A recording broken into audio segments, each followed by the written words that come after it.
بسم اللہ الرحمن الرحیم۔ السلام علیکم ورحمۃ اللہ وبرکاتہ۔ آج کی ویڈیو ہماری یہ بہت ہی خاص ہے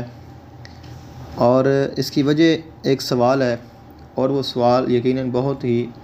بہترین ہے، اور یہ ایک ایسا سوال ہے جو کہ ہر ایک سے دوسرا شخص کرتا ہے اور اس کو اس کے متعلق معلومات کا ہونا ضروری ہے۔ سوال یہ ہے، بہت سارے آپ نے تعویذات دیکھے ہوں گے، خاص کر کے جو سوشل میڈیا پہ تعویذات مشہور ہوتے ہیں، لوگوں نے اپنے اشتہار بنا کر مختلف ویب سائٹ پہ یا سوشل سائٹ پہ ان کو شیئر کیا ہوتا ہے، تو ان میں بہت سارے نام نظر آتے ہیں، جن میں سے کچھ ایسے تعویذات ہوتے ہیں جن میں فرعون، حامان، شداد، ابلیس اور قارون ان کے نام ذکر کیے جاتے ہیں، ان کے نام لکھے ہوئے ہوتے ہیں۔ تو اب جب بندہ اس کو دیکھتا ہے تو اس کے ذہن میں یہ خیال آتا ہے کہ کیا ان کو لکھنا جائز ہے؟ پھر ان کو جلایا جاتا ہے، کچھ لوگ ان کو دفن کرتے ہیں، تو اس کی حقیقت کیا ہے؟ کیا ایسا کرنا درست ہے؟ اور یہ صرف موکلات کو جلانے کے لیے ہوتا ہے یا جادو کے لیے ہوتا ہے، اور ایسا کرنا درست ہے یا نہیں ہے؟ تو یہ ایک کامن سوال ہے جس کا جواب جاننا انتہائی ضروری ہے۔ اس کے لیے سب سے پہلے تو مختصر یہ ہے، ایسے نام لکھنا شرعی طور پہ نیک مقصد کے لیے، شیاطین کے اثرات ختم کرنے کے لیے درست ہے، اور اس کو جادو کے لیے بھی استعمال کیا جاتا ہے، اثرات کے لیے بھی کیا جاتا ہے، جنات، شیاطین، موکلات جلانے یا ان کو بھگانے یا کسی بھی عامل کے عمل کو باندھنے یا اس کے عمل کو ضائع کرنے کے لیے اس کو استعمال کیا جا سکتا ہے۔ اب اس کے بعد ہم آتے ہیں، ان ناموں کی حقیقت کیا ہے اور ان ناموں کا پس منظر کیا ہے؟ فرعون، حامان، شداد، ابلیس، ان ناموں کا پس منظر کیا ہے؟ یہ چاروں طاغوتی یا شیطانی قوتوں کی علامت ہیں، یعنی یہ ایسے لوگ ہیں، ایسے نام ہیں جو کہ شیطانی قوتوں کی علامت ہیں، کیونکہ ابلیس جو ہے یہ خود شیطان ہے اور باقی سارے اس کے چیلے ہیں۔ فرعون بادشاہ تھا اور حامان اس کا وزیر تھا، اور شداد یہ خود ایک بہت بڑا بادشاہ تھا اور بہت بڑا کافر تھا۔ اب یہ کس چیز کی علامت ہے اور ان کا مطلب کیا ہے؟ تو فرعون، اس کا نام جو ہے یہ تکبر، خود پرستی، ربوبیت کا دعویٰ، یعنی یہ تکبر اور خود پرستی کی علامت ہے۔ اور جو حامان ہے، جو اس کا وزیر تھا، یہ مکر، فریب اور علم سحر اس کی علامت ہے، یعنی خاص کر کے یہ مکر اور فریب کی علامت ہے۔ اور جو شداد ہے، یہ غرور اور دنیا پرستی کی علامت ہے۔ اور جو ابلیس ہے، یہ اصل شر ہے اور ان تمام جو شیطانی اور ناجائز قوتیں ہیں ان کا یہ سردار ہے۔ تو اس لیے بعض روحانی یا طلسماتی نظاموں میں یا نقوش میں یہ نام جو باطل قوتیں ہیں ان کی علامت کے طور پر لکھے جاتے ہیں، تاکہ ان باطل قوتوں کو، اثر کو، قید، ختم یا جلایا جا سکے۔ اب اس کا فائدہ کیا ہوتا ہے؟ ان ناموں میں بذات خود کوئی فائدہ نہیں ہے، کیونکہ یہ نام تو کافروں کے ہیں، یہ صرف ایک علامت ہے۔ جیسے اللہ تعالیٰ نے قرآن پاک میں بھی یہ نام ذکر کیے ہیں، وقارون وفرعون وحامان وجنودہما، تو یہ ان کے نام قرآن پاک میں فرعون کا نام موجود ہے، حامان کا نام موجود ہے، ابلیس کا نام موجود ہے، اس کے علاوہ بڑے بڑے کافروں کے نام موجود ہیں، ابو لہب کا نام موجود ہے۔ تو یہ جو چیزیں ہیں، اب ان کے ساتھ فائدہ کیسے ہوتا ہے، ان کے ساتھ شفا کیسے مل جاتی ہے، اثرات ختم کیسے ہو جاتے ہیں؟ کیونکہ فرعون تکبر، خود پرستی کی علامت ہے، حامان مکر اور فریب کی علامت ہے، شداد غرور اور دنیا پرستی کی علامت ہے، اور ابلیس یہ تمام شریر قوتوں کی، اور اصل یہ ہر چیز کا جو شر کی اصل ہے وہ شیطان ہے۔ تو اس لیے جتنے بھی شر ہیں وہ اس کے نام میں موجود ہیں۔ تکبر فرعون میں موجود ہے، مکر اور فریب حامان سے بڑھ کر کوئی نہیں کر سکتا، اور شداد سے بڑھ کر دنیا پرست نہیں ہو سکتا کہ جس نے دنیا میں ہی جنت بنا ڈالی۔ تو اس لیے جب بھی کوئی شیطانی قوت کسی کے اوپر اثر انداز ہوتی ہے یا کسی کے اوپر اس کا اثر ہوتا ہے، جادو، جنات ہیں، تو ان کے ساتھ جب ہم ان تعویذات کو لکھتے ہیں یا ان کے جو نقش ہیں ان کو جلایا جاتا ہے، تو اس کے ساتھ چونکہ یہ جو لوگ ہیں ان کے اوپر اللہ کا غضب ہوا ہے، اللہ تعالیٰ کا ان پر عذاب آیا ہے، اللہ تعالیٰ ان سے ناراض ہے، تو جب ان کے نام لکھے جاتے ہیں اور ان کو جلایا جاتا ہے تو اس کے ساتھ وہ چیزیں جو ان سے طاقتیں لے کر، شیطان سے طاقت لے کر، کچھ لوگ ہیں جو فرعون کے نام کا ورد کرتے ہیں ان سے طاقتیں لیتے ہیں، تو یہ جو ناجائز علوم کرتے ہیں یہ انہی سے طاقتیں ساری وصول کرتے ہیں۔ تو جب ان طاقتوں کا جو منبع ہے، جو شیطان ہے، اس کے نام کو جلایا جاتا ہے، اس کے نام کو، تو پھر یہ شیطانی طاقتیں اس کے ساتھ جل جاتی ہیں، پیچھے ہٹ جاتی ہیں، اور اللہ تعالیٰ کا جو غضب ہے وہ فوری طور پر نازل ہوتا ہے۔ ان کے نام جلانے، ان کو ذکر کرنے سے اللہ کا غضب فوری طور پر نازل ہوتا ہے، کیونکہ جس جگہ پہ اللہ تعالیٰ کا خاص بندہ ہوتا ہے وہاں اللہ تعالیٰ کی رحمت ہوتی ہے، تو جہاں کوئی کافر، منافق، مشرک، شیطان ہوتا ہے وہاں اللہ کا قہر و غضب ہوتا ہے، اور ان کے پاس جو موجود ہوتے ہیں ان کے اوپر بھی وہ پڑتا ہے، اس لیے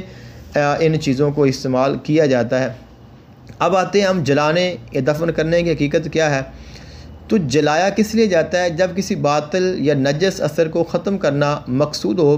تو بعض عامل اس نقش کو آگ میں جلا دیتے ہیں تاکہ اس اثر کی روحانی باطل قوت ختم ہو جائے،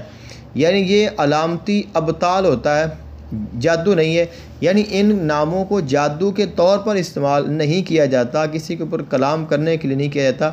بلکہ اس کو جو جادو، جو اثرات ہیں ان کو باطل کرنے کے لیے ایک علامت کے طور پر استعمال کیا جاتا ہے، نشانی کے طور پر، اور جب اس کی استعمال کیا جاتا ہے تو فوراً اللہ کا غضب آتا ہے اور وہ جو اثرات ہوتے ہیں وہ ختم ہو جاتے ہیں۔ دفن کرنے کی حقیقت کیا ہوتی ہے؟ بعض دفعہ یہ ہوتا ہے کسی عمل کو زمین میں واپس دینا مقصود ہوتا ہے۔ آپ نے سنا ہوگا کہ بہت سارے جو لوگ ہیں وہ زمین کے اندر بیٹھ کر اعمال کرتے ہیں، جو خاص کر جو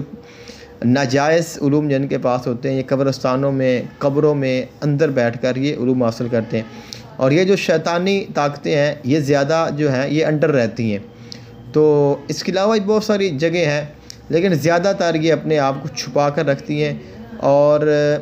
ان کو جو زمین ہے یہ ایک ایسی چیز ہے کہ اس میں ہر چیز سما جاتی ہے، تو اس لیے جب ہم چاہتے ہیں کہ ہم اس عمل کو دفن کر دیں، یعنی ہم کوئی بندہ فوت ہو جاتا ہے تو ہم اس کو دفن کر دیتے ہیں، تو ہم اس کو زمین میں ڈالتے ہیں، تو زمین ایک ایسی چیز ہے جو ہر چیز کو اپنے اندر سما لیتی، کوئی چیز آپ زمین کے اندر رکھ دیں زمین اس کو سما لے گی، اس کو باہر نہیں پھینکے گی، اور آہستہ آہستہ وہ چیز زمین کا حصہ بن جائے گی، یعنی وہ مٹی ہو جائے گی۔ بہت کم چیزیں ہیں جو اپنی اصلی حالت میں رہتی ہیں، وگرنہ جو زمین ہے، جو مٹی ہے، یہ ہر چیز کو مٹی بنا دیتی ہے۔ تو اسی لیے کسی عمل کو جب زمین میں واپس کیا جاتا ہے، یعنی اس کو زمین میں دفن کرنے کے لیے اس کو استعمال کیا جاتا ہے، یعنی حفاظتی حصار یا بندش کا عمل مکمل کر کے زمین میں دفن کیا جاتا ہے، تو یہ بھی علامت ہے رجوع الی الارض، یعنی کہ زمین کی طرف اس چیز کو لوٹا دینا۔ تو اس لیے اس کے لیے ضروری ہے کہ آپ کی جو نیت ہے وہ خیر کی ہو۔ اس کے علاوہ یہی کام، یہی چیزیں اور بھی اسماء ربانی، اسماء الحسنہ میں سے ایسے بہت سارے نام ہیں جن کے ساتھ کیے جا سکتے ہیں، جیسا کہ اس میں یا قابض ہے، اس کے ساتھ بہترین بندش لگ سکتی ہے، ہم کسی چیز کو ختم کر سکتے ہیں۔ اس کے علاوہ اس میں یا منتقم ہے، اس کے ساتھ ہم جادو کو، جنات کو، کلام کو واپس پلٹا سکتے ہیں۔ اس کے علاوہ یا جبار یا قہار، ان کے ساتھ جادو کی بہترین کاٹ ہو سکتی ہے۔ لیکن اس کے علاوہ لوگ ہیں، بہت ساری ایسی بکس ہیں جن میں یا اس طرح کی علامات موجود ہیں، یہ نام استعمال کیے گئے ہیں، تو اس لیے ان کو ان سے برکت حاصل کرنا، ان سے نفع حاصل کرنا، ان کو پکارنا، یہ تو بالکل بھی جائز و درست نہیں ہے۔ لیکن اگر صرف ان سے ابطال سحر ہو، جادو کو ختم کرنا ہو، تو اس علامت کے طور پر اس کو استعمال کیا جا سکتا ہے۔ اب اس کے بعد ایک اور خاص چیز ہے، اور وہ یہ ہے ہم یہ تعویذات جلاتے کیوں ہیں۔ اصل یہ ہوتا ہے جو قرآنی آیات ہیں، جو دعائیں ہیں، جو کلمات ہیں، جو پاک نام ہیں، ان کو شرعی طور پہ نہیں جلانا چاہیے، ان کو جلانے کی اجازت نہیں ہوتی۔ اس کے علاوہ اس کے اوپر بہت ساری باتیں ہو چکی ہیں، بہت سارے فتاوی جات بھی موجود ہیں، بہت ساری ایسی خاص وجوہات ہوتی ہیں شرعی اصول ہوتے ہیں جن کے بعد کسی بھی چیز کو جلانا یا اس کو ختم کرنا یا اس کی ہمیں اجازت ہوتی ہے، وگرنہ عام نارملی طور پر تو ہم کسی چیز کو جلا نہیں سکتے۔ پھر جو اعمال جو عملیات میں تعلق رکھتے ہیں یا اس چیز میں ہوتے ہیں تو وہ تو زیادہ ان چیزوں کا احتیاط کرتے ہیں، تو اس لیے حالانکہ جو آتشی نقوش ہوتے ہیں ان کو جلایا جاتا ہے، لیکن اس میں بھی بہت سارے جو بزرگ ہیں وہ احتیاط کرتے ہیں، وہ کہتے ہیں کہ آپ اس کو بھی نہ جلائیں بلکہ آپ اس کی بھی گولیاں بنا کر دریا میں ڈال دیں۔ تو اس لیے جو قرآنی آیات ہیں، جو اسماء الحسنی ہیں،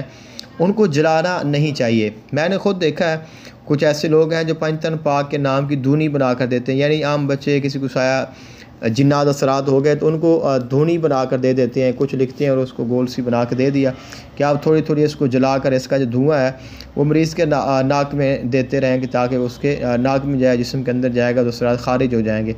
تو حالانکہ اس میں پنجتن پاک کے نام لکھ دیتے ہیں، کوئی کلمہ لکھ دیتا ہے، تو یہ چیزیں جو ہیں یہ شرعی طور پر نہیں کرنی چاہیے۔ اور میں نے جب دیکھا تھا ایک مرتبہ تو مجھے بڑا دکھ ہوا، لیکن میں نے کوئی بھی آج تک کسی کو اس کا ذکر نہیں کیا ہے، تو آج بھی صرف میں ایک مثال کے طور پر ذکر کرنا میں ان کے بارے میں کبھی بات نہیں کروں گا کہ وہ کون تھے۔ بہرحال یہ کہ ایسی چیزوں کو، ایسی پاک ناموں کو جلانا نہیں چاہیے۔ اس کے علاوہ پھر یہ جو ناپاک چیزوں کو بھگانے کے لیے ان کے نام ذکر کیے جاتے ہیں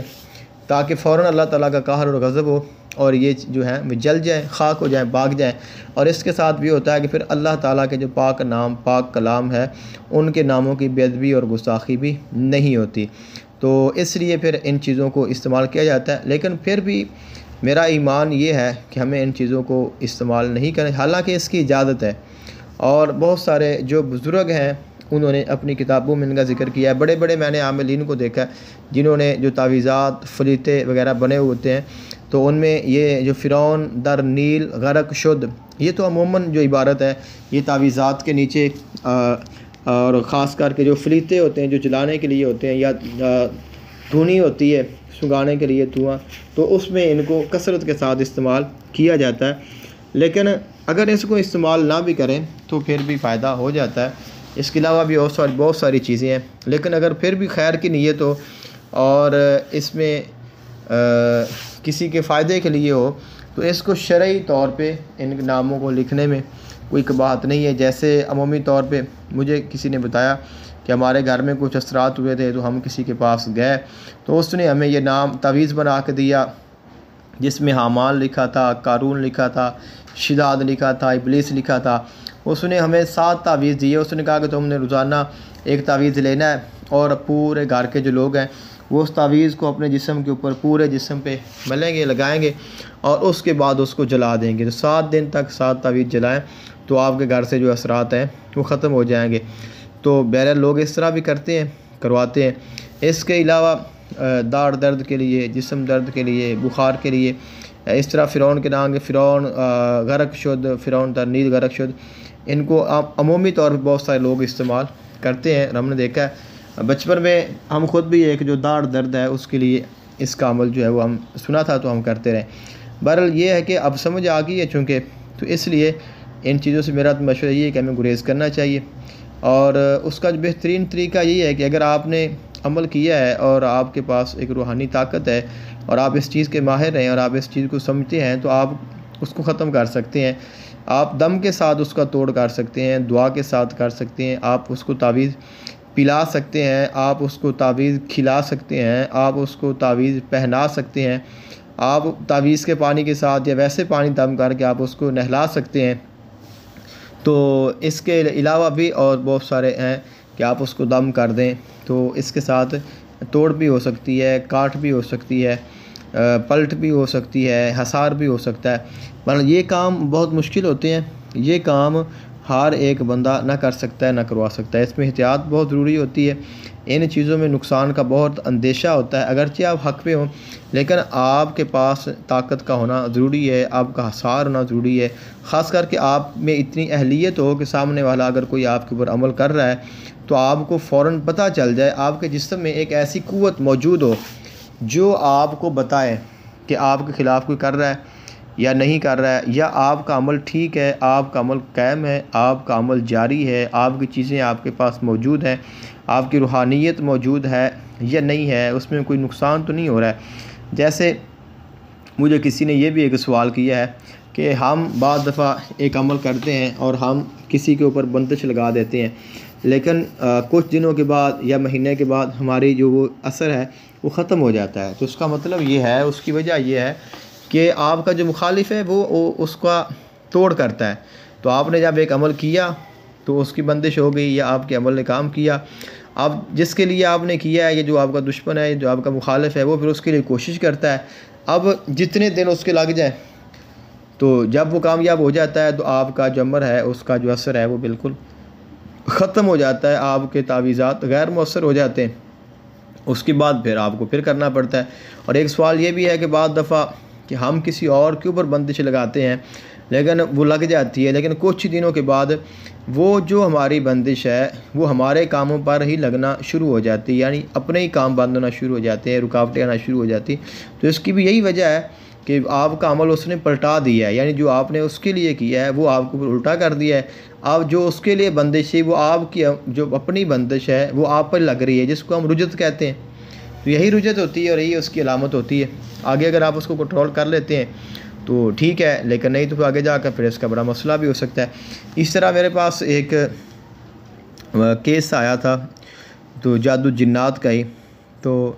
انہوں نے بتایا کہ ہمارے کچھ مخالفین ہیں اور ہمارے اوپر جادو کیا ہوا ہے۔ واقعی تھا، ان کا بچہ 18 سال کا تقریباً جوان تھا اور بہت پریشان تھا۔ بہرحال میں نے وہ کیس تو نہیں لیا کیونکہ اس کی حالت بہت زیادہ خراب تھی اور میری کچھ ابھی مصروفیات تھیں، تو لیکن وہ میری شرائط پہ پورا نہیں اتر سکتے تھے۔ اس کی وجہ یہ تھی وہ بہت زیادہ پڑھائی کر رہی تھی نا، کثرت کے ساتھ۔ وہ کہہ رہی تھی میں پتہ نہیں کتنے سپارے پڑھ جاتی ہوں، یعنی کم از کم ایک سپارہ تو وہ اپنے بچے کے لیے پڑھتی ہے، دوسرا یاسین پڑھتی ہے، اور کلام کرتی ہے، اور کلام کرتی ہے اپنے گھر میں حفاظت کے لیے۔ تو میں نے کہا کہ تمہیں یہ سارے جو پڑھائی ہیں یہ کم بند کرنی ہے۔ کیونکہ میں نے جب اس کو دیکھا تو میں نے دیکھا کہ وہ اس کا کلام ہی الٹا پڑا ہوا تھا، تو انہوں نے اس کا ہی جو کلام ہے وہ الٹا دیا تھا۔ اب وہ جو پڑھ رہی تھی وہ اس کی پڑھائی الٹ کر اس کے اوپر ہی آ رہی تھی،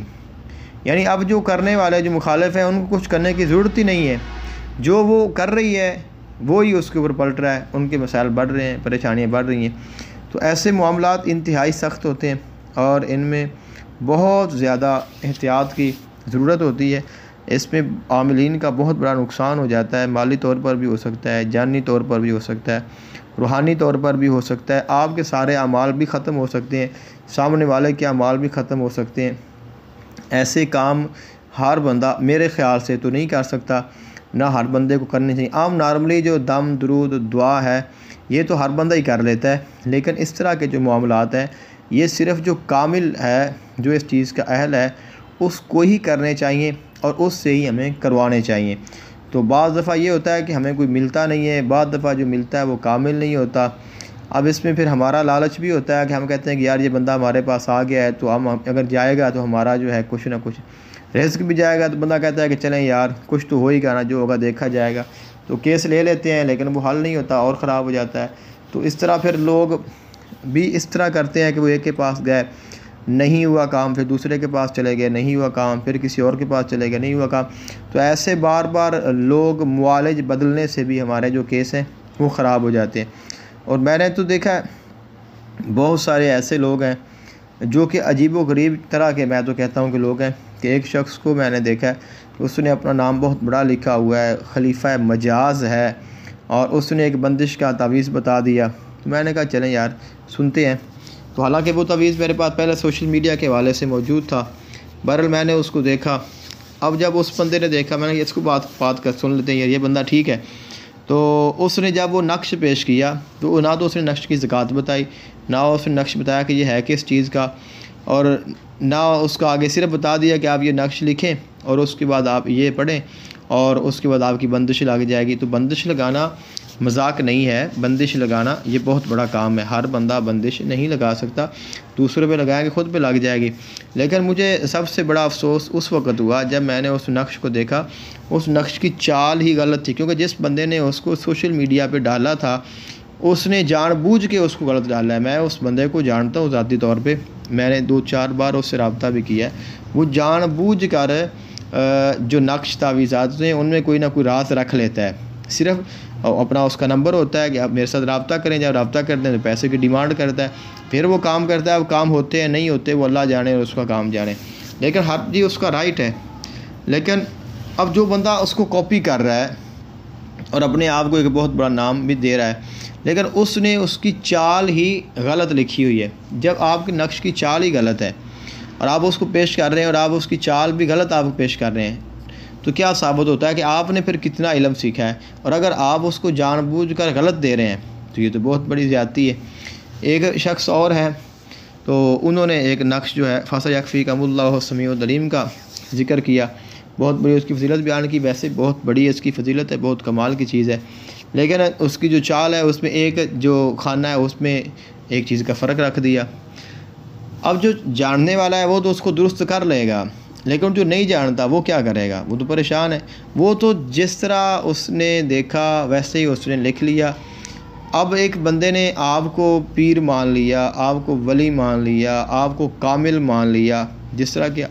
لوگ اپنے ناموں کے ساتھ بڑے بڑے القابات لگاتے ہیں، اس نے آپ کو شیخ مان لیا،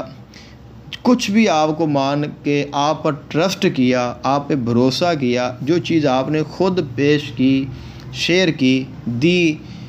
اس نے اس کو کاپی کر لیا، لیکن وہ چیز غلط ہے، اس میں ایک پوائنٹ جو ہے کھانا جو ہے وہ درست نہیں ہے۔ تو جو کامل ہے، جو اہل ہے، جو جاننے والا ہے وہ تو اس کو ٹھیک کر لے گا، لیکن وہ لوگ جو ہمارے جیسے سادہ انسان ہیں، جو کم علم ہیں، جو اتنی تحقیق نہیں رکھتے ہیں، جو صرف آپ پہ یقین رکھتے ہیں، جن کو علم پہ تحقیق پہ یقین نہیں ہے، وہ کہتے ہیں کہ جی آپ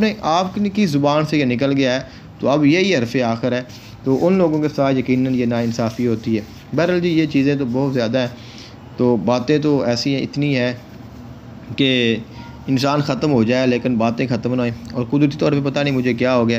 اب تو دماغ میں اتنی پرانی باتیں آ رہی ہوتی ہیں، پتہ نہیں، میں سوچتا ہوں کہ یار یہ کہاں سے آ گئی، کچھ یاد ہی نہیں تھا، اب یاد آئی ساری آ گئی، تو اتنی باتیں ختم ہی نہیں ہوگی۔ لیکن بہرحال یہ ہے کہ چند ایک معروضات تھیں جو میں نے پیش کر دیں، اپنی رائے آپ ضرور دیجیے گا، کوئی بھی سوال ہو تو آپ مجھ سے پوچھ سکتے ہیں، انشاءاللہ آپ کے سوال میرے علم میں اضافہ کرنے کو، کہ میرے پاس علم تو نہیں ہوتا، نہ میں کوئی اتنا صاحب علم ہوں، میں ایک عام انسان اور ایک بہت ہی ادنا سا طالب علم۔ مجھے ایک آج بہت بڑے ایک عالم دین نے کال کی